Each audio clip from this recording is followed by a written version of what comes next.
Okay. ఓం అజ్ఞానతిమిరాంధస్య జ్ఞానాంజనాశలాకయా చక్షోరున్మిళితం యేన తస్మై శ్రీగురవే నమః. శ్రీచైతన్యమనోభీష్టం స్థాపితం యేన భూతలే స్వయం రూపః కదా మహ్యం దదాతి స్వపదాంతికం.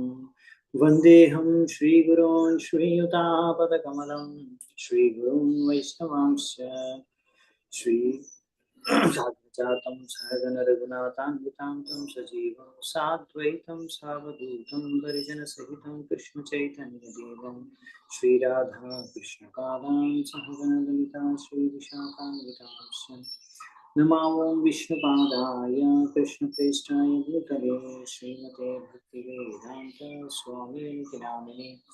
नमस्ते सारस्वते देवे गौरवाणी प्रचारिणे निर्विशेष शून्यवादी पाश्चात्यदेशतारिणे. नमो महावदन्याय कृष्ण प्रेम प्रदायते कृष्णाय कृष्ण चैतन्य नामिने गौरत्विषे नमः. हे कृष्णा करुणा सिंधु दीनबंधु जगत्पते गोपेश गोपिका कांत राधा कांत नमोस्तुते. तप्त कांचन गौरांगी राधे वृंदावनेश्वरी वृषभानुसुते देवो प्रणमामि हरिप्रिये. नीलाचल निवासाय नित्याय परमात्मने भगवद्भद्र सुभद्राभ्यां जगन्नाथाय ते नमः. वाञ्छाकल्पतरुभ्यश्च कृपासिन्धुभ्यः च पतितानां पावनेभ्यो वैष्णवेभ्यो नमो नमः. जय श्री कृष्ण चैतन्य प्रभु नित्यानंद श्री अद्वैत गदाधर श्रीवासादि गौरभक्तवृंद. हरे कृष्णा कृष्ण कृष्ण हरे हरे हरे राम राम राम हरे हरे. हरे कृष्ण. సో మనం ఈరోజు శ్రీమద్ భాగవతంలో ముఖ్యంగా 9వ స్కందంలో 24వ అధ్యాయం, లాస్ట్ అధ్యాయం, దేవాది దేవుడు శ్రీకృష్ణుడు ఈ అధ్యాయం పేరు.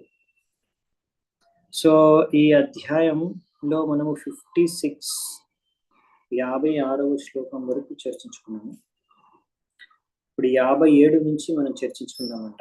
ఇక్కడ బేసికల్లీ కృష్ణుడు యొక్క గుణమహిమల్ని ఇక్కడ చెప్తారు శుకదేవ్ గోస్వామి గారు. బేసికల్లీ కృష్ణుడు యొక్క ఇంట్రొడక్షన్ ఉంటుంది. నెక్స్ట్ 10వ స్కందంలో మెయిన్లీ కృష్ణుడు యొక్క లీలలు మొదలవుతాయి. సో 57వ నంబర్ శ్లోకం.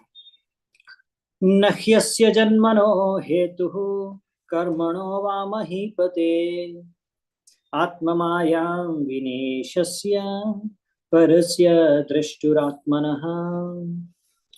హే పరీక్షిత్, రాజన్ పరీక్షిత్ మహారాజ్, సో భగవంతుడు తన స్వేచ్ఛగా, తన ఇచ్ఛతో ఎప్పుడు కావాలంటే అప్పుడు అవతారం తీసుకుంటాడు, ఎప్పుడు కావాలంటే అప్పుడు తన ధామానికి తిరిగి వెళ్ళిపోతాడు. ఏ కార్యాలు చేయాలనుకుంటాడో ఆ కార్యాలను చేస్తాడు. దానికి వేరే కారణం ఏం లేదు. ఆయన ఇచ్ఛ, ఆయన ఇష్టం. ఆయన పరమాత్ముడు, ఆయనకు అన్ని తెలుసు.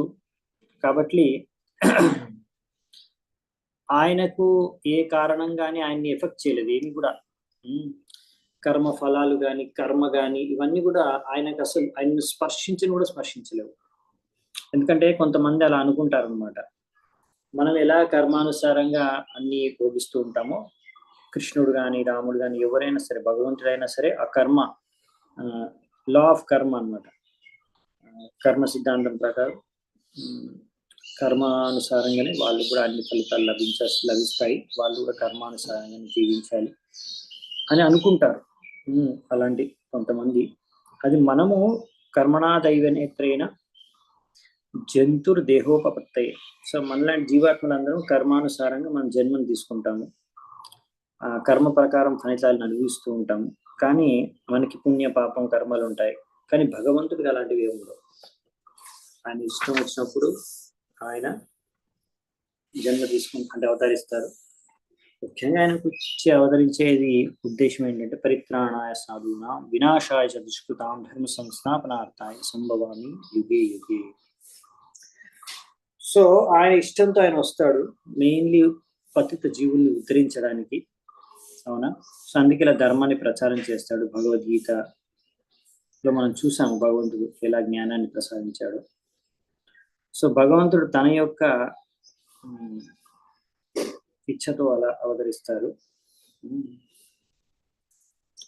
సో ఇక్కడ ఆ విషయాన్ని చెప్తున్నారు బేసికలీ. నెక్స్ట్ 58వ శ్లోకం. జన్మాయ చేష్టితం పుంసః స్థిత్యుత్పత్త్యప్యయాహి అనుగ్రహస్తన్నివృత్తేర్ ఆత్మలాభాయ చేష్యతే. భగవంతుడు ఈ విధంగా ప్రకృతి ద్వారా ఈ సృష్టి, పాలన, సంహారం అన్ని కూడా చేస్తుంటాడు. ఇదంతా చేసేది ఎందుకంటే మనలాంటి బద్ధ జీవాత్మలని ఉద్ధరించడానికి. సో ఈ సృష్టి రచించింది మన కోసం. మనం కృష్ణుడి నుంచి దూరం వెళ్ళిపోవాలనుకున్నాం. మరి ఎక్కడికి వెళ్తాము మనం? సో కృష్ణుడి నుంచి దూరంగా ఎక్కడికి వెళ్తాము? మొత్తం సృష్టి అంతా కృష్ణుడిదే. అయినా కృష్ణుడిని మర్చిపోయి దూరంగా మనం భోగించాలనుకున్నాం. సరే, మన కోసం సృష్టించాలి. సరే, మన తప్పు మనం తెలుసుకొని తిరిగి మళ్ళీ భగవద్ధామానికి వెళ్ళాలి అనే ఉద్దేశంతోనే ఈ యొక్క జడ జగత్తు, భౌతిక ప్రపంచం యొక్క బ్రహ్మాండం యొక్క సృష్టి జరిగింది. సో విశేషంగా ఏంటంటే ఈ దుఃఖాలే అశాశ్వతాన్ని భగవంతుడు కావాలని ఇక్కడ జన్మ, మృత్యు, జరా, వ్యాధి, ఆది దైవిక క్లేశాది, భౌతిక క్లేశాది, ఆధ్యాత్మిక క్లేశం అన్ని కావాలనే పెట్టారు. ఇదంతా మనము తెలుసుకోవడానికి. సో అలా తెలుసుకొని మనం భగవద్ధామాన్ని తిరిగి వెళ్ళడానికి. ఎందుకంటే మనం అందరం కూడా భగవంతుడి యొక్క అంశాలము. భగవంతుడు స్వయంగా చెప్తాడు కదా, మమై వాంశో జీవలోకే జీవభూత సనాతనః మనఃషష్టానీంద్రియాణి ప్రకృతిస్థాని కర్షతి. సో అందుకనే ఇక్కడ అందరూ బద్ధ జీవాత్మలు చాలా చాలా కష్టాలు పడుతున్నారు ఈ భౌతిక ప్రపంచంలో. అందుకనే ఇక్కడ సపరేట్ గా భోగించాలి అనే ఉద్దేశంతో ఇక్కడ వచ్చి ఎంజాయ్ చేయడానికి ప్రయత్నిస్తున్నాను. కానీ యాక్చువల్ అయితే మనం కృష్ణుడు ఒక అంశాలను కాబట్టి కృష్ణుడికి సేవ చేసుకున్నప్పుడే మన సంతృప్తి కలుగుతుంది, మనకి ఆత్మ సంతృప్తి. అప్పటి వరకు మనకు ఆత్మ సంతృప్తి కలగదు. సో అలా మనం కృష్ణుడికి సేవ చేసుకోకుండా సపరేట్ గా భోగించాలి అనుకుంటే భౌతిక ప్రపంచానికి పంపిస్తారు. చూడండి, ఇక్కడ భౌతిక ప్రపంచంలో విషయం ఏంటంటే ప్రతి ఒక్కరూ భోగించాలనే వచ్చారు. ప్రతి ఒక్కరూ భోగించాలి అనే ఉద్దేశంతో ఒక దగ్గరకు వచ్చి మళ్ళీ ప్రతి ఒక్కరూ అందరూ నాకే సేవ చేయాలి, ప్రతి ఒక్కరూ నేను అందరినీ నియంత్రించాలి. అసలు అది సంభవం ప్రాక్టికల్ గా?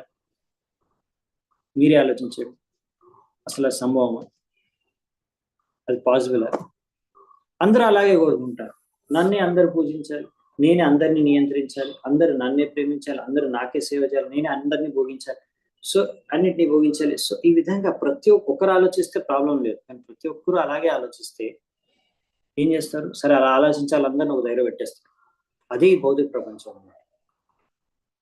అదే ఈ భౌతిక ప్రపంచం. సో అందరూ అలాంటి ఉద్దేశంతో వచ్చారు. సరే, భగవంతుడు సరే మీరు అందరూ కలిసి అలా ఏం చేసుకోండి. సో అది ప్రాక్టికల్గా ఎలా పాసిబుల్? అది పాసిబుల్ కాదు. అది ఎప్పటికీ సంభవం కాదు. అవునా?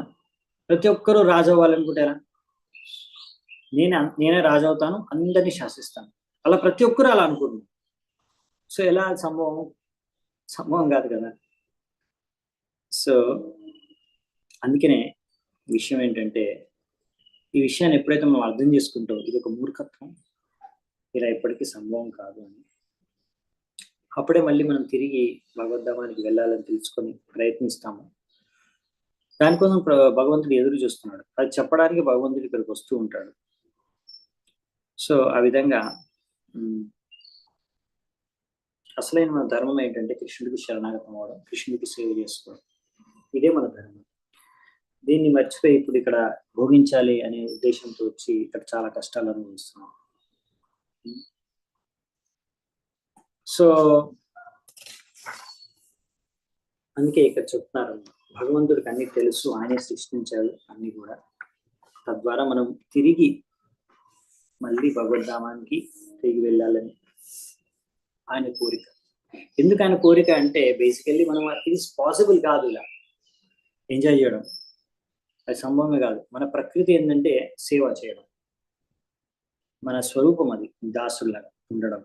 సో మనం ఎప్పుడు సేవ చేస్తుంటామో అప్పుడే మనకు ఆనందం కలుగుతుంది, అలా అనమాట. సో నెక్స్ట్ 59వ శ్లోకం.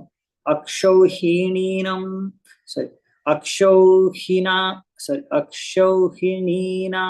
ప్రతిభిర్ అసురైర్నృపలాంఛనైః భువ ఆక్రమ్యమాణాయ ఆభారాయ కృతోద్యమః.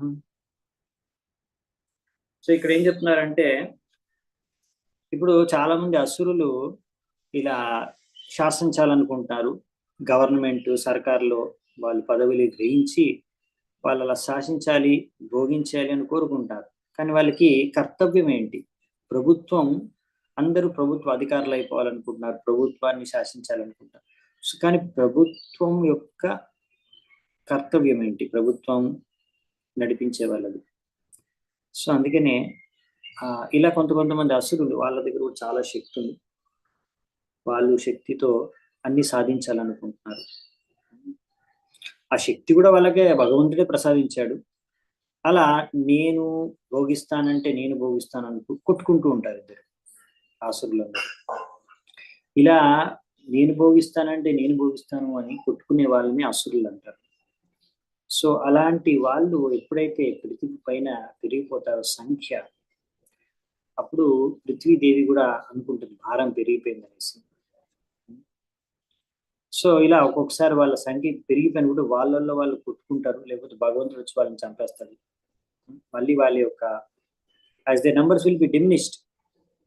అలా భగవంతుడి ఇచ్చానుసారంగా వాళ్ళందరి యొక్క కొట్టుకొని చచ్చిపోతారు. తర్వాత భక్తులు మళ్ళీ భగవంతుడి భక్తి చేసుకొని భగవద్ధానికి తిరిగి వెళ్ళడానికి ప్రయత్నించడానికి అవకాశాలు పెరిగిపోతాయి.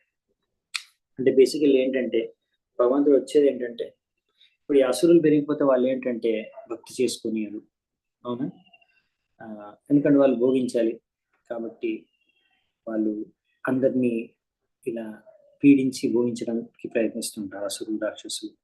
సో అలాంటి వాళ్ళు పెరిగిపోతే భక్తులు భక్తి చేసుకోవడానికి చాలా ఆటంకాలు ఉంటాయి. అందుకనే ఇక్కడ చెప్పేది ఏంటంటే basically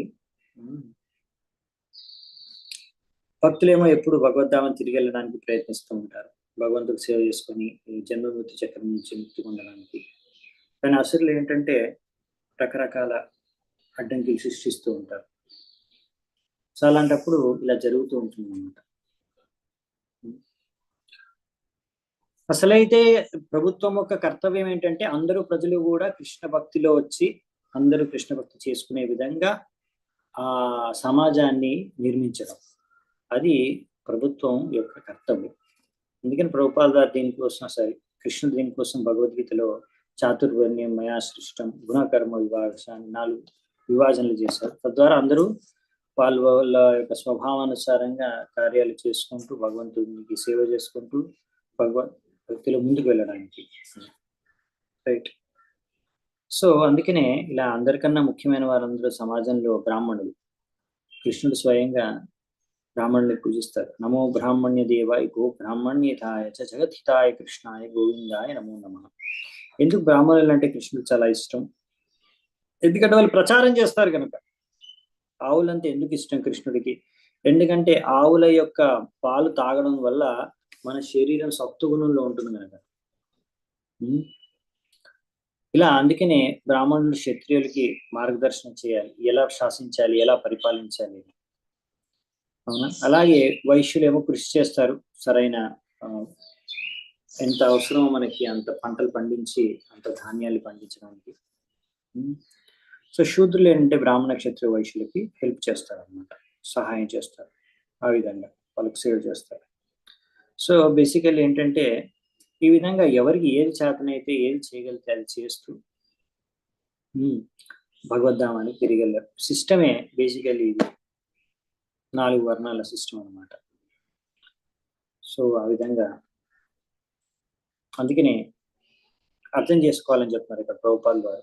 everyone must understand Krishna's activities. ఏంటి? కృష్ణుడి యొక్క లీల అర్థం చేసుకోవాలి. జన్మ కర్మ చ మే దివ్యం ఏవం యో విత్తి తత్వతః త్యక్త్వా దేహం పునర్జన్మ నైతి మానవేతి సువర్జన. ఆ విధంగా కృష్ణుడి యొక్క లీలలు ఆ దివ్యత్వాన్ని అర్థం చేసుకోగలితే ఆయన జన్మ కర్మ రూప లీల. సో ఏమవుతుంది అంటే మనం అందరం కూడా భగవద్ధామానికి వెళ్ళిపోవచ్చు, ముక్తి పొందవచ్చు. అదే మెయిన్ ఉద్దేశం. అవును, అంటే కృష్ణుడి యొక్క లీలలు తెలుసుకోవాలి. అందుకనే ఇప్పుడు నెక్స్ట్ 10వ స్కందంలో విస్తృతంగా కృష్ణుడి యొక్క లీలల ఒక వర్ణన ఉంటుంది. ఎంత కృష్ణుడి గురించి మనం తెలుసుకుంటే అంత బాగా మనం కృష్ణుడి పట్ల ఆసక్తిలో అవ్వగలం, భగవద్ధామానికి తిరిగి వెళ్ళగలం. అది మెయిన్ ఉద్దేశం. నెక్స్ట్ 60వ నంబర్ శ్లోకం. కర్మాణ్యపరిమేయాణి మనసాపి సురేశ్వరైః సహ సంకర్షణశ్చక్రే భగవాన్ మధుసూదన. సో ఇక్కడ ఏమి ఇచ్చారంటే భగవంతుడు శ్రీకృష్ణుడు ఇలా సంకర్షణుడు అంటే బలరాముడితో సహా ఆయన మన మనసుకి మెదడుకి అందని అటువంటి అద్భుతమైన కార్యాలు లీలలు చేస్తారు. శివుడు బ్రహ్మదేవుడు కూడా అర్థం చేసుకోలేదు వాళ్ళ శక్తితో కూడా. రైట్? ఈ విధంగా కురుక్షేత్ర యుద్ధాన్ని ఆయోజన చేశారు. తద్వారా ఎంతో మంది అసురుల్ని హతమార్చబడ్డారు ఆ యుద్ధంలో. ఇదంతా కృష్ణుడి యొక్క ప్లాన్. కలౌ జనిష్యమానానాం దుఃఖ శోకాతమోనుదం అనుగ్రహాయ భక్తానాం సుపుణ్యం యతనోత్యశః. సో ఇప్పుడు ఇక్కడ నెక్స్ట్ ఏం చెప్తున్నారంటే కలౌ అంటే కలియుగంలో అంట. కలియుగంలో భక్తుల పైన కృప చూపించడానికి భగవంతుడు ఇక్కడ కూడా అవతరిస్తాడు. To show causeless mercy to the devotees who take birth in the future of this age.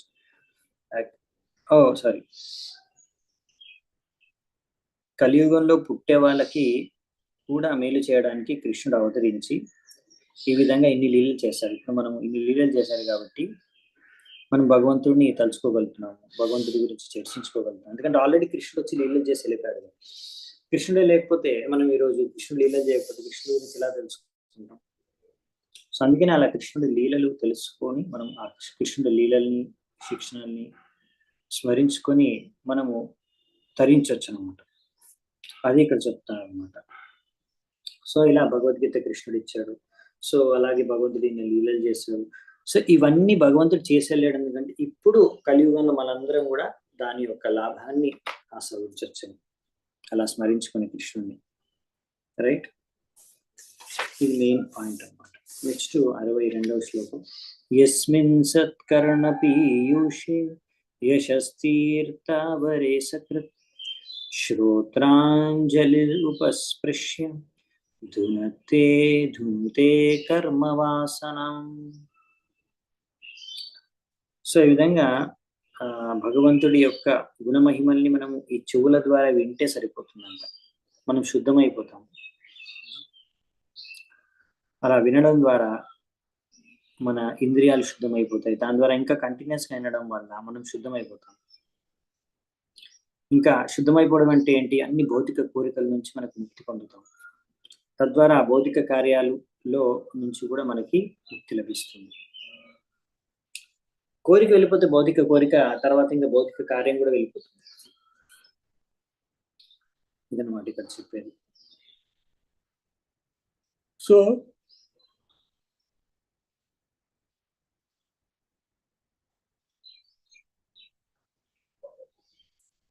Next వచ్చేసి 63, 64. బేసికలీ భగవంతుడి యొక్క లీలలు యొక్క ఇంపార్టెన్స్ ఏంటనేది ఇక్కడ చెప్తున్నారు. ఎందుకు మనం కృష్ణుడి లీలలు వినాలి అని ఇక్కడ సుఖదేవ గోస్వామి పరీక్షిత్ మహారాజ్ చెప్తున్నారు. వింటే ఏమవుతుంది? శుద్ధమైపోతాం, భగవద్ధామం తిరిగి వెళ్తాం. నెక్స్ట్ 63, 64. భోజ వృష్ణ్యందకమధు శూరసేన దశార్హకైః శ్లాఘనీయ హిత శాశ్వత్ పురుసృంజయ పాండుభిః స్నిగ్ధస్మితేక్షితోద్ధారైర్ వాక్యైర్విక్రమలీలయా నృలోకం రమయామాస మూర్త్యా సర్వాంగరమ్యయా. సో విధంగా భోజ వృష్ణి అందక మధు శూరసేన దశార కురు శృంజయ పాండు. ఇలా వివిధ వంశాల యొక్క వంశజులు వచ్చిన వారందరూ కూడా కృష్ణుడు ఈ లీలలో భాగస్వామ్యం తీసుకున్నారు, ఆయనకి సహాయం చేశారు. వాళ్ళతో అందరితో కలిసి రకరకాల అద్భుతమైన లీలలతో కృష్ణుడు చేశాడు. ఆ విధంగా కృష్ణుడు తన యొక్క చిరునవ్వుతో, తర్వాత ఆయన యొక్క ఎంతో ఆప్యాయమైన వ్యవహారం ద్వారా, ఆయన యొక్క శిక్షణల ద్వారా, అసాధారణమైన లీలల ద్వారా, అంటే అసాధారణమైన లీల అంటే గోవర్ధన పర్వతాన్ని ఎత్తడం, రైట్? ఈ విధంగా దివ్య రూపంతో మనుషుల సమాజంలో ఆయన అవతరించడం అనేది నృలోకరమయామాసమూర్త్య సర్వాంగరమ్యయా. కృష్ణుడు స్వయంగా భగవంతుడు, ఆయన భగవంతుడు దివ్య రూపంలో ఇక్కడికి వచ్చాడు. ఆ దివ్య రూపంలోనే ఇక్కడ మనుషుల మధ్యలో ఆయన యాక్చువల్లీ లీలలు చేశాడు. సో ఇది అద్భుతమైన లీలలు, అందుకని వినడం అనేది చాలా మనకి మంచిదన్నమాట. నెక్స్ట్ 65. యస్యాననం మకర కుండల చారుకర్ణ వ్రాజత్కపాల సుభగం సవిలాసహాసం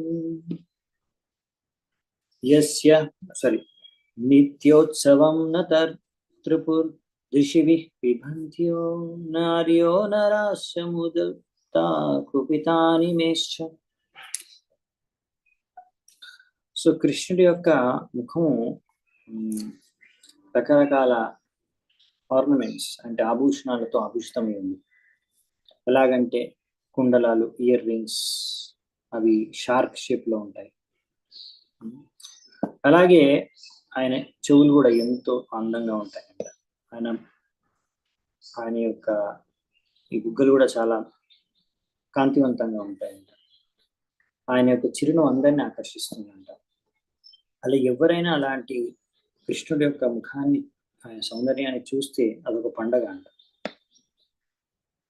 సో అతని శరీరం, అతని ముఖం అంతా కూడా దర్శనమే ఎంతో సంతృప్తినిస్తుందంట అందరికి. ఎవరికి చూసినా వాళ్ళకి సంతృప్తి అనేది కలుగుతుంది. సో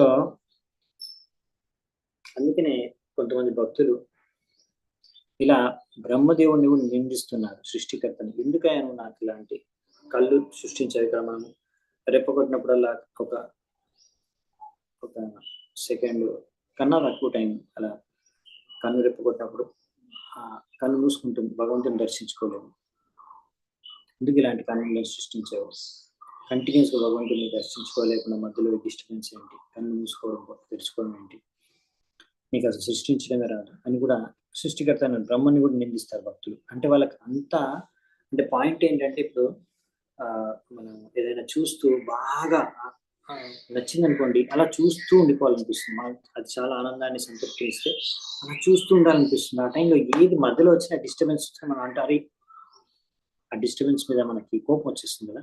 అలాగే ఇప్పుడు అలా చూస్తున్నప్పుడు మధ్యలో కన్ను రెప్ప కొట్టాల్సి వస్తుంది. ఆ రెప్ప కొట్టే సమయంలో మిస్ అయిపోతుంది చూడడం. అందుకనే భక్తులు కోపించి బ్రహ్మదేవుని అంటారు. అతను తెలియదు అసలు ఎలా సృష్టించాలో కన్నుని. సో ఇదన్నమాట. సో కాకపోతే ఇలా భగవంతుని అర్థం చేసుకోవడం అనేది, అర్థం చేసుకోవడానికి ప్రయత్నించడం అనేది కూడా చాలా అరుదు, అందరూ చేయరు.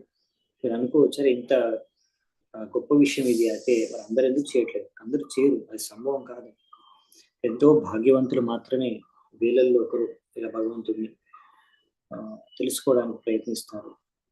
అందులో ఒకరు సరిగ్గా అర్థం చేసుకుంటారు. చెప్పాలంటే మనుష్యాం సహస్రేషు కశ్చిత్ యదతి సిద్ధయే యతదామ విసిద్ధానాం కశ్చిన్ మాం వ్యక్తి తత్మత. ఎవరో ఒకరు అలా వేలల్లో ఎవరే ఒకరు నన్ను అర్థం చేసుకోవడానికి ప్రయత్నిస్తారు. అలా అర్థం చేసుకునే వాళ్ళు ఎవరో ఒకరు నన్ను యాక్చువల్లీ అర్థం చేసుకుంటారు. సో అందుకే మనం ఇప్పుడు కృష్ణుని అర్థం చేసుకోవడానికి ప్రయత్నిస్తున్నామంటే కూడా ఆ వేలల్లో ఒకరు. అవునా? అందుకనే సమాజంలో వేలల్లో ఒకరు మాత్రమే భక్తులు అవుతున్నారు. అవునా? బాగా భగవంతుని అర్థం చేసుకుని శుద్ధ భక్తులు అయ్యేవారు చాలా తక్కువ మంది, అరుదు. కాబట్టి ఆయన మనకి ఇలాంటి అవకాశం దొరుకుతుంది. భగవంతుడి గురించి తెలుసుకొని అర్థం చేసుకోవడానికి మనకి అవకాశాన్ని ఇచ్చారు. మనం ఇలా ప్రయత్నించడానికి కూడా యాక్చువల్లీ కారణం అసలు శిల ప్రభుపాద వారు ఆయన చేసిన ప్రచారం. లేకపోతే మనకు ఈరోజు కృష్ణుడి గురించి వినాలి, తెలుసుకోవాలి అనే విషయం కూడా అసలు మనకి తెలిసేది కాదు. చాలా మందికి అలా ఎప్పుడో ఒకసారి ఆలోచన వచ్చినా కానీ వాళ్ళు భగవంతుడి గురించి ఎప్పుడైనా వస్తుంది. ప్రతి ఒక్కరి జీవితంలో ఎప్పుడప్పుడు భగవంతుడు ఎవరు, అసలు ఏంటి ఆయన, ఇది భగవంతుడి గురించి తెలుసుకోవాలని ఎప్పుడో అప్పుడు ఒకసారి థాట్ అనేది, ప్రశ్న అనేది వస్తుంది. అయినా ఎవరు చేయలేకపోతారు. ఎందుకు? దాన్ని అలాంటి ప్రశ్నలకి జవాబు ఇచ్చేవాళ్ళు లేరు, ఎక్కడ దొరుకుతుందో సమాధానం తెలియదు, ఆ జవాబు గురించి తెలుసుకునే వల్ల దానివల్ల ప్రయోజనం ఏంటో తెలియదు. ఇంకా అటువంటి వాతావరణం లేదు. ఇవన్నీ సృష్టించింది, చేసింది శ్రీ ప్రభుపాదులు గారు. ఆయన పుస్తకాలు ఇచ్చారు, మందిరాలు నిర్మించారు, భక్తుల్ని తయారు చేశారు. ఈ విధంగా మనము ఒక చోట ఇస్కాన్ సంస్థను తయారు చేశారు. ఒక చోట అందరూ ఉండి ఇస్కాన్ భక్తుల సాంగత్యాన్ని సృష్టించారు. మెయిన్లీ ఇస్కాన్ అంటే సొసైటీ, ఒక సమాజం, భక్తుల యొక్క సమాజం. ఎందుకు అది అవసరం? అందరూ కలిసి ఒక చోట వచ్చి భగవంతుడి కృష్ణుడి గురించి మనం చర్చించుకోవాలి, వినాలి అని. అది మెయిన్ ఉద్దేశం. భక్తి చేసుకోవాలి, సేవ చేసుకోవాలి. సో ఇప్పుడు యాక్చువల్లీ ఇప్పుడు మనం జూమ్లో కూడా, ఇది కూడా సత్సంగం, భక్తుల సాంగత్యంలో ఈ కృష్ణుడి గురించి భాగవతాన్ని వినడానికి ప్రయత్నిస్తున్నాం, తెలుసుకోవడానికి, కృష్ణుడి గురించి అర్థం చేసుకోవడానికి ప్రయత్నిస్తున్నాం. సో ఇదే మెయిన్ ఇస్కాన్ యొక్క మెయిన్ ఉద్దేశమే ఇది. అందుకనే ప్రభుపాదులు గారు ఇస్కాన్ని స్థాపించారు. తద్వారా మనము ఆ వేళల్లో ఒక భాగ్యవంతుడం అవ్వగలిగాం. సో అది ఇక్కడ మనం అర్థం చేసుకోవచ్చు, రైట్? సో అందుకే ఇక్కడ చెప్తున్నారు అనమాట. ఈ విధంగా యాక్చువల్లీ ఆ భక్తులు ఎవరైతే ఇలా నిందించారో బ్రహ్మదేవుడిని, అది ఎవరంటే గోపికలు అనమాట. అందుకని గోపికలకి ఏంటంటే కృష్ణుడిని దర్శించుకోవడం అంటే ఒక పండగ, నిత్య ఉత్సవం, నిత్యోత్సవ అని చెప్పారు. అందుకని రైట్. సో అలా బృందావన వాసులు, బ్రజవాసులు కృష్ణుడిని అత్యధికంగా ప్రేమించే వాళ్ళు అంటే బృందావన బ్రజవాసులు. అందులో అందరికన్నా అత్యధికంగా ప్రేమించేవారు అంటే గోపికలు. సో ఇలా బ్రజవాసులు ఎలా ప్రేమించేవారు కృష్ణుడిని, అన్ని విషయాలు తెలుసుకోవాలంటే మనం కృష్ణుడి యొక్క లీలల్లోకి వెళ్ళాలి.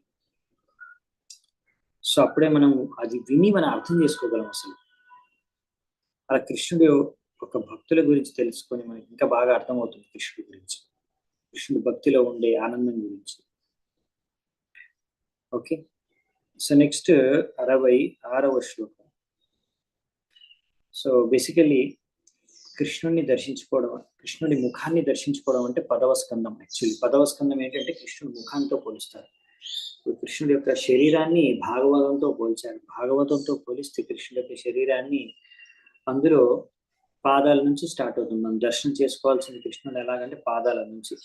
సో 1వ స్కందం అనేది పాదాలు అన్నమాట. అలా పాదాల నుంచి మనం దర్శనం చేసుకుంటూ 1, 2, 3 స్కందాలు అలా 9వ స్కందం వరకు వచ్చాం. సో ఇక్కడ వరకు వచ్చామన్నమాట. ఇప్పుడు నెక్స్ట్ భగవంతుడి యొక్క ముఖాన్ని దర్శించుకోబోతున్నాం, 10వ స్కందం. ఓకేనా? సో అన్నిటికన్నా ఆకర్షణీయమైన అంశం అన్నమాట, సారం. ఎవరైనా వ్యక్తిని దర్శించుకోవడం అంటే ఫస్ట్ ఫేస్ చూడడం కదా, మెయిన్లీ కాళ్ళు చేతిలో కాదు. అలాంటిది ఇప్పుడు కృష్ణుడిలో కూడా ఫేస్ అనేది మెయిన్ పార్ట్. అది చూడడానికి ఇప్పుడు మనం యాక్చువల్లీ దర్శనం చేసుకుంటూ 1st క్యాంటో నుంచి 9th క్యాంటో వరకు వచ్చాం. నెక్స్ట్ 66వ శ్లోకం. జాతో గతః పితృగృహాద్వ్రజం నేదితార్థో హత్వా రిపూన్ సుతశాతాని కృతోరుద్ధార ఉత్పాద్యతేషు పురుష క్రతుభిః సమీచ ఆత్మానమాత్మనిగమం ప్రదయాన్యనేషు. సో భగవంతుడు శ్రీకృష్ణుడిని లీలా పురుషోత్తముడు అంటారు. ఆయన వసుదేవుడికి పుత్రుడిగా ఆయన అవతరించారు, జన్మించారు. కానీ పుట్టగానే ఆయన కారాగారంలో పుట్టారు. ఆయన్ని దేవుడిని వదిలేసి బృందావనానికి వెళ్ళి అక్కడ ఆయన అంతరంగ భక్తులతో ఎన్నో అద్భుతమైన ప్రేమపూర్వకమైన లీలలు చేశారు. సో ఈ విధంగా బృందావనంలో అలాగే భగవంతుడు ఎంతో మంది అసురుల్ని కూడా చంపేశాడు. తద్వారా తన తర్వాత ద్వారకకు తిరిగి వెళ్ళాడు. అక్కడ ఎంతో మంది వేదిక నియమానుసారంగా ఎంతో మందిని ఆయన రాణుల్ని వివాహం చేసుకున్నాడు. ఎవరైతే చాలా సర్వశ్రేష్టమైన స్త్రీలు ఆయన రాణులుగా అయ్యారు. తర్వాత వాళ్ళ నుంచి వందలాది మంది సంతానాన్ని కన్నారు, పుత్రుల్ని కన్నారు. ఎన్నో రకాల యజ్ఞాలు చేశారు. ఆ యజ్ఞాల ద్వారా ఆయనే పూజించుకొని ఎలా ఒక గృహస్థుడు భగవంతుడికి పూజించుకోవాలి, యజ్ఞం చేసుకోవాలి అనేది నేర్పించారు ఆయన ఉదాహరణ ద్వారా. రైట్. సో ఎందుకంటే వేదాల యొక్క ముఖ్య ఉద్దేశం కృష్ణుడిని తెలుసుకోవడం. వేదైశ్చ సర్వేర్ అహం ఏవ వేద్యో. రైట్. సో ఈ విధంగా కృష్ణుడు ఇక్కడ స్వయంగా ఆయన తన యొక్క ఆచరణ ద్వారా ఒక ఉదాహరణను వ్యక్తం చేస్తున్నాను ప్రభుపాల వారి తాత్పర్యంలో రాస్తున్నారు. ఇలా అప్పుడు ఆ సమయంలో ఏంటంటే, ఇప్పుడు ముందు కాలాల్లో ద్వాపర యుగంలో కాబట్టి యజ్ఞాలు చేసేవారు, అవును. సో త్రేతాయుగం అంటే అక్కడ భగవంతుడి విగ్రహాల ఆరాధన, యజ్ఞాలు అని జరిగేవి ఇంకా.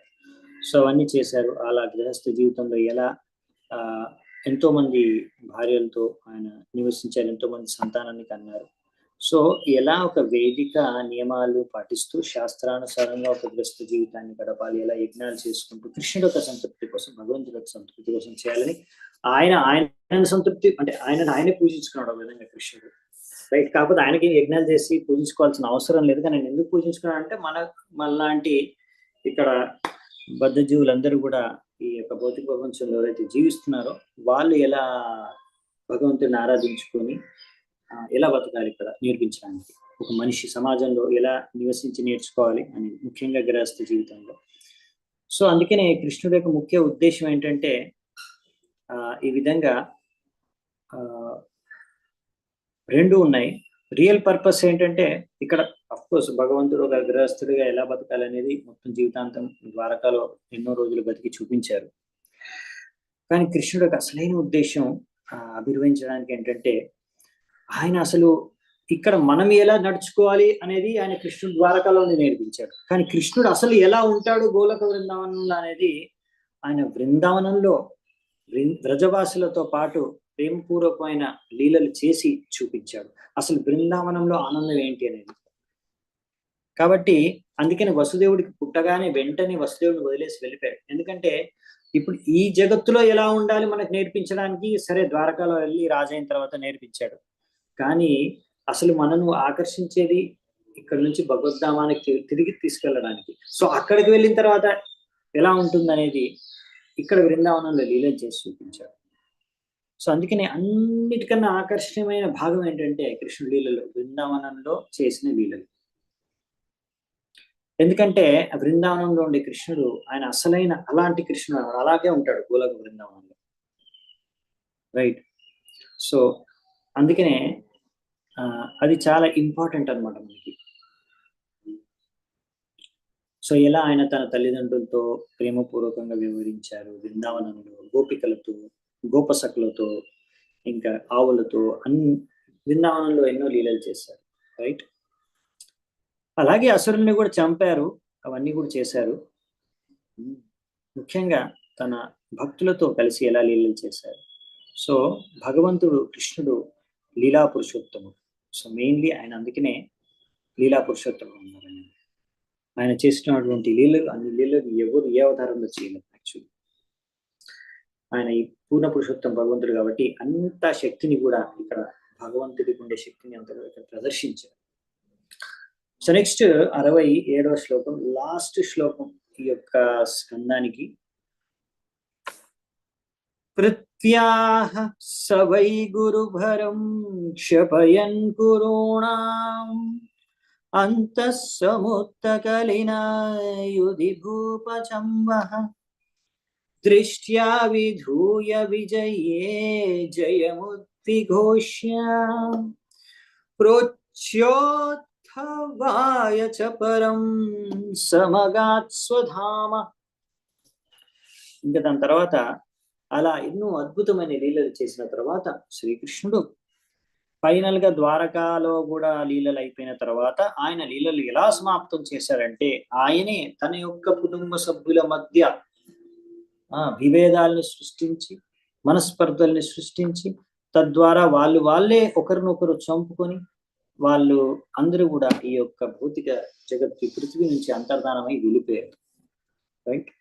ఇంకా ఆయన దృష్టితోనే ఎంతో మంది రాక్షస అసురులు వంటి రాజులందరినీ కూడా కురుక్షేత్ర యుద్ధంలో హతమారు చేసి అర్జునుడికి విజయాన్ని అందించారు. తర్వాత ఉద్ధవ ఇవన్నీ అయిపోయిన తర్వాత అంటే మహాభారతం యుద్ధం అయిపోయింది. దాని తర్వాత యదువంశం అంతా నాశనం అయిపోయిన తర్వాత ఇంకా ఫైనల్ గా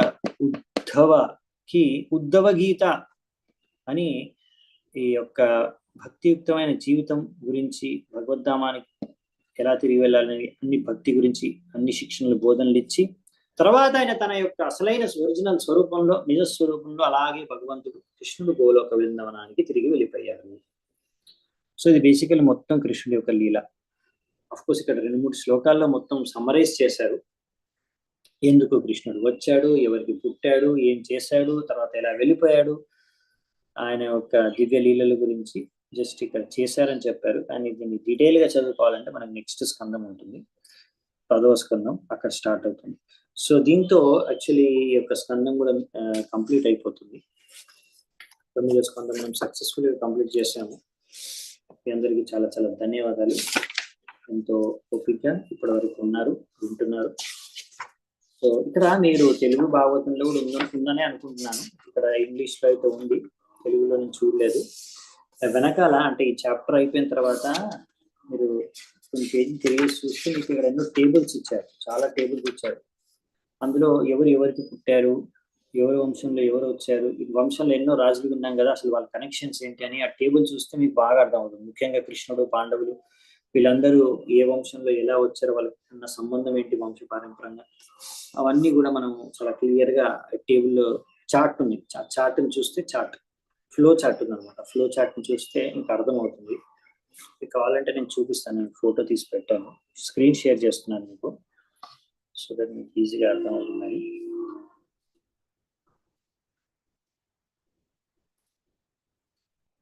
వన్ సెకండ్. ఓకే,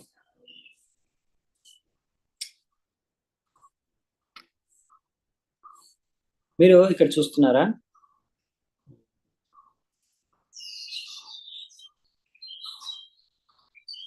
మనము ఈ పురూరవుడి నుంచి చర్చించుకున్నాం కదా, రైట్? ఇక్కడ మీరు చూడొచ్చు అది, రైట్? పురూరవ ఆయన నుంచి స్టార్ట్ అయింది అనుకోండి. అందులోంచి దాని తర్వాత మెయిన్ రాజు వచ్చేసి మనకు కావాల్సిన, చాలా మంది ఉన్నారు, మనకు కావాల్సిన రాజుని ఇప్పుడు చర్చించుకుందామంట. నెక్స్ట్ పురూరవ నుంచి ఫైనల్ గా మనకు కావాల్సింది వచ్చింది నహూష, రైట్? ఈ నహూషకి యతి, యయాతి, ఇంకా మిగతా వాళ్ళ పుత్రులు ఉన్నారు. మనకు కావాల్సింది యయాతి. ఇంకా నెక్స్ట్ యయాతి నుంచి ఇంకా మన కిందికి వెళ్తే ఆయన తర్వాత వస్తారు అంటే మెయిన్ మనకు కావాల్సిన చాలా ఉన్నారు. యయాతి నుంచి ఇంపార్టెంట్ రాజులే ఉన్నారు. యదు, తుర్వాసు, ధ్రువ్యు, అను, పురు ఉన్నారు. మనకు పూరు ఇంపార్టెంట్ అండి, రైట్? ఇంకొకటి వచ్చేసి యదు నుంచి కృష్ణుడు వచ్చేస్తాడు. పూరు నుంచి మనకి ఇంకా వంశాలు ఉన్నాయి, అక్కడ కూడా ఇంపార్టెంట్, అవి వస్తారు, చూసాము. ఫస్ట్ యదు చూసుకుందామంట. ఇప్పుడు యదు వంశం వచ్చేసండి ఇక్కడ మీరు గమనించవచ్చు. సో పూర్వవంశం నుంచి ఫైనల్ గా అది రెండు లింక్ అవుతాయి అనుకోండి తర్వాత మళ్ళీ, కానీ ఇప్పుడైతే చూద్దామంట. అందులో మెయిన్ గా పాండవులు వాళ్ళందరూ వస్తారు. ఎందుకంటే ఇప్పుడు చూసుకున్నాం ఇక్కడ, ఎందుకంటే పాండురాజు ఉంటాడు కదా, ఆ పాండురాజు వచ్చేసి యాక్చువల్లీ పూర్వవంశంలో వస్తాడు. సో బేసికలీ ఇప్పుడు కృష్ణుడు వచ్చేసి యదు వంశంలో వస్తాడు. అంటే వీళ్ళిద్దరు కూడా, అంటే పూరు యదు వీళ్ళిద్దరు కూడా యయాతి వాళ్ళ కొడుకులే. అంటే యయాతి నుంచి యాక్చువల్లీ వాళ్ళ కొడుకు నుంచి బేసికలీ వంశాలు డివైడ్ అయ్యాయి. బేసికలీ యదు వంశం అంటే కృష్ణుడు వచ్చాడు, అందులోనే యాక్చువల్లీ కుంతిమారి అని వస్తుంది. మళ్ళీ ఈ కుంతిమారని పూర్వవంశంలో ఉన్న పాండుని పెళ్లి చేసుకోవడం ద్వారా మళ్ళీ 2 వంశాలు కలుస్తాయి. మళ్ళీ అందులోంచి పాండవులు, అందులోంచి ఫైనల్ గా అఫ్ కోర్స్ కుంతిమారాని పూర్వవంశంలో వచ్చిన పాండుని పెళ్లి చేసుకుందంటే ఆమె అక్కడికి వెళ్ళిపోతుంది, వాళ్ళ ఇంటిది అయిపోతుంది. కాబట్టి ఆ వంశానికి చెందిన వాళ్ళు పాండవులు అయిపోతారు. అలా పూర్వవంశానికి పాండవులు చెందిన వాళ్ళు అవుతారు ఫైనల్ గా. అక్కడ నుంచే ఫైనల్ గా పరీక్షిత్ మహారాజు గారికి వస్తుంది. సో ఇవన్నీ మనం చూసాము. అందులో ముఖ్యంగా ఇప్పుడు యదు నుంచి మీరు చూసుకుంటూ వెళ్తే ఇందులో ఫైనల్ గా ఇంకా రాజులు వచ్చేసి ఫైనల్ గా ఈ చేడి నుంచి నెక్స్ట్ ఇంకో ఫోటో ఉంది, అందులో చూపిస్తాను మీకు. ఈ చేడి నుంచి శిశుపాలుడు, ఇంకా ఇక్కడ నెక్స్ట్ ఇంకొకటి నుంచి వృష్ణి వస్తారు. వృష్ణి నుంచి ఈ వృష్ణి వంశం అంటారు, రైట్? దాని తర్వాత ఇక్కడ మనకి చూసుకోవచ్చు ఈ వృష్ణి యాక్చువల్లీ ఈ వృష్ణి ఇంకా అందక, మహాభోజ, ఈ 3 చాలా ఇంపార్టెంట్ మనకి. పైన ఇచ్చారు కదా వృష్ణి నేను హైలైట్ చేశాను. అలాగే మీరు లాస్ట్ లో అందక, మహాభోజ 2 ఇద్దరు ఉన్నారు. అందక మహాభోజ మీకు కనిపిస్తున్నారు కదా. సో ఇప్పుడు బేసికలీ ఈ మహాభోజ నుంచి భోజ వంశం వస్తుంది. ఓకే, అందులోంచి యాక్చువల్లీ ఒక రాజు ఈ ప్రిత, యాక్చువల్లీ కుంతి మహారాణి పేరు ప్రిత, ఆ ప్రితను దత్తత తీసుకొని తర్వాత అక్కడ వంశం చెందిన అవుతుంది. ఎనీవేస్, నెక్స్ట్ అందక వంశం నుంచి కూడా ఇంపార్టెంట్ వాళ్ళు వస్తారు. ఈ కంసుడు వాళ్ళందరూ వచ్చేది ఇక్కడ నుంచి. ఒక అందక వంశం నుంచి కంసుడు వస్తాడు, ఇంకా విష్ణు వంశం నుంచి వసుదేవుడు వస్తాడు. సో ఆ విధంగా వసుదేవుడు ఎక్కడ వచ్చాడంటే మీరు చూసుకుంటే కిందికి వెళ్తే దేవమీడ నుంచి స్టార్ట్ అవుతుంది. ఇక్కడ నుంచి మీకు వసుదేవుడు ఇంకా నంద మహారాజుకున్న కనెక్షన్ కూడా అర్థమవుతుంది. దేవమీడ ఇప్పుడు ఉన్నారు, హృదికకు 3 పుత్రులు, అందులో దేవమీడ మనకి ఇంపార్టెంట్. ఎందుకంటే దేవమీడ ఆయనకి 2 భార్యలు, ఒకరు క్షత్రియ భార్య, ఇంకొకరు వైశ్య భార్య. రైట్, ఇప్పుడు వైశ్య భార్య నుంచి పర్జన్య పుట్టాడు. ఆ పర్జన్యకి 5 పుత్రులు, అందులో నంద మహారాజు ఒకరు. ఓకే, నంద మహారాజు ఒకరు. సో అలా నెక్స్ట్ ఇంకొక క్షత్రియ రాణి నుంచి పుట్టిన వ్యక్తి వచ్చేసి శూరసేనుడు. శూరసేనుడికి పుట్టింది వసుదేవుడు. కుంతి ఇంకా వసుదేవుడు ఇద్దరు కూడా శూరసేనుడికి పుట్టారు. ఓకే, ఇంకా మిగతా వాళ్ళు ఉన్నారు చాలా మంది పుత్రులు, మనకి మెయిన్ వాళ్ళని చూసుకుంటాం మనము. సో ఇప్పుడు వసుదేవుడికి కృష్ణుడు, బలరాముడు, సుభద్ర కూడా పుట్టారు.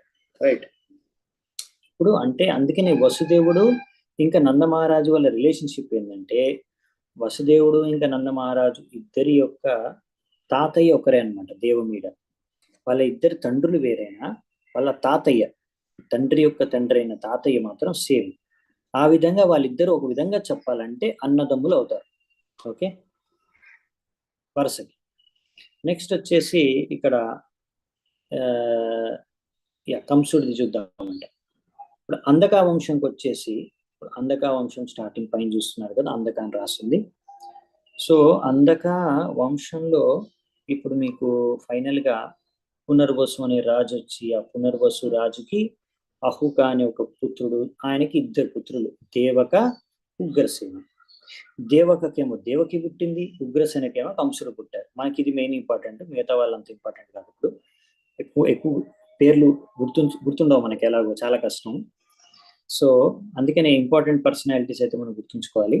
సో ఇప్పుడు కంసుడు దేవకి అన్న చెల్లెలు ఎలా అంటే, వీళ్ళు యాక్చువల్లీ డైరెక్ట్ అన్న చెల్లెలు కాదు. ఒక విధంగా చెప్పాలంటే ఇప్పుడు దేవక తమ్ముడు ఉగ్రసేనుడు, ఆయన కొడుకు కంస. ఆ విధంగా అంటే బేసికలీ దేవకి ఆయన పెద్దనాన్న కూతురు అనుకోండి, అంటే కూడా అన్న చెల్లెలే అవుతారు వరుసకి. సో ఆ విధంగా కంసుడు దేవకి అన్న చెల్లెలు అనమాట. ఓకేనా. సో ఇప్పుడు వసుదేవుడు దేవకిని వివాహం చేసుకుంటాడు, అవునా. వసుదేవుడికి ఇక్కడ ఉన్నాడు కింద చూశారు కదా, ఇక్కడ దేవకిని వివాహం చేసుకుంటారు. ఓకే, వసుదేవుడు దేవకిని వివాహం చేసుకుంటే దేవకి పక్కన ఇంకా 6 మంది ఉన్నారు కదా, ఆమె యొక్క అక్క చెల్లెళ్ళు, వాళ్ళని కూడా వసుదేవుడే వివాహం చేసుకుంటాడు. అలాగే వసుదేవుడికి కూడా తమ్ముళ్ళు ఉన్నారు, వాళ్ళందరూ వెళ్ళి కంసుడి యొక్క ఈ యొక్క 5 మంది కూతుర్లు, చెల్లెళ్ళు ఉన్నారు కదా, వాళ్ళని పెళ్లి చేసుకుంటారు. ఆ విధంగా వీళ్ళు రెండు వంశాలు, అంటే ఇప్పుడు ఇది అందక వంశము, ఇంకొకటి ఇది విష్ణు వంశం. వీళ్ళిద్దరిలో కూడా మంచి రిలేషన్షిప్ ఎస్టాబ్లిష్ అవుతుంది. ఇంకా నెక్స్ట్ వచ్చేసి శిశుపాలుడు, దంతవక్ర గురించి కూడా చెప్తాను మీకు. ఇప్పుడు ఇందులో ఏమవుతుందంటే, ఇప్పుడు కుంతి మహారాణికి ఇంకో 4 ఉన్నారు చెల్లెళ్ళు, చూస్తే అక్క చెల్లెళ్ళు, వాళ్ళు మొత్తం 5 మంది.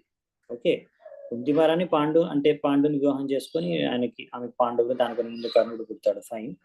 ఇంకా కుంతి మహారాణికి ఇంకో 4 అక్క చెల్లెలు ఉన్నారు కదా, అందులో ఒకరు ధమఘోషను వివాహం చేసుకుంటారు. ఆ ధమఘోషం నుంచి పుట్టిన వ్యక్తి శిశుపాలుడు. చేడీరాజు అయిన ధమఘోషం నుంచి శిశుపాలుడు పుడతాడు. ఓకే, శిశుపాలుడు అలాగే ఇంకొక చెల్లెల్ని ఇంకొక రాజు వివాహం చేసుకుంటాడు, ఆమె ద్వారా పుట్టేది దంతవక్రుడు. అంటే బేసికల్లీ ఏంటంటే, ఇప్పుడు కృష్ణుడు శిశుపాలుడికి అలాగే కృష్ణుడు దంతవక్రుడు, శిశుపాలుడు దంతవక్రులు ఎవరు? హిరణ్యకశిపు, హిరణ్యాక్షులు. ఓకే, వాళ్ళు శిశుపాలుడు దంతవక్రులుగా వస్తారు, ఫైన్. సో ఈ విధంగా ఇప్పుడు మీరు చూసుకుంటే కృష్ణుడు పాండవులకి ఉన్న సంబంధమే సేమ్. ఎందుకంటే కృష్ణుడి యొక్క మేనత్త కుంతి మహారాణి. సో కృష్ణుడి యొక్క మేనత్త కొడుకులే పాండవులు. సో వాళ్ళు భావమరుదులు అన్నమాట. కృష్ణుడు పాండవులు ఎట్లా భావమరుదులు. అలాగే కృష్ణుడికి ఇంకొక మేనత్త కొడుకే శిశుపాలుడు, అలా ఇంకొక మేనత్త కొడుకు దంతవక్రుడు. ఎందుకంటే ఆయనకు మొత్తం 5 మంది మేనత్తలు ఉన్నారు కృష్ణుడికి. ఓకేనా? ఎందుకంటే వసుదేవుడికి 5 మంది చెల్లెళ్ళు ఉన్నారు.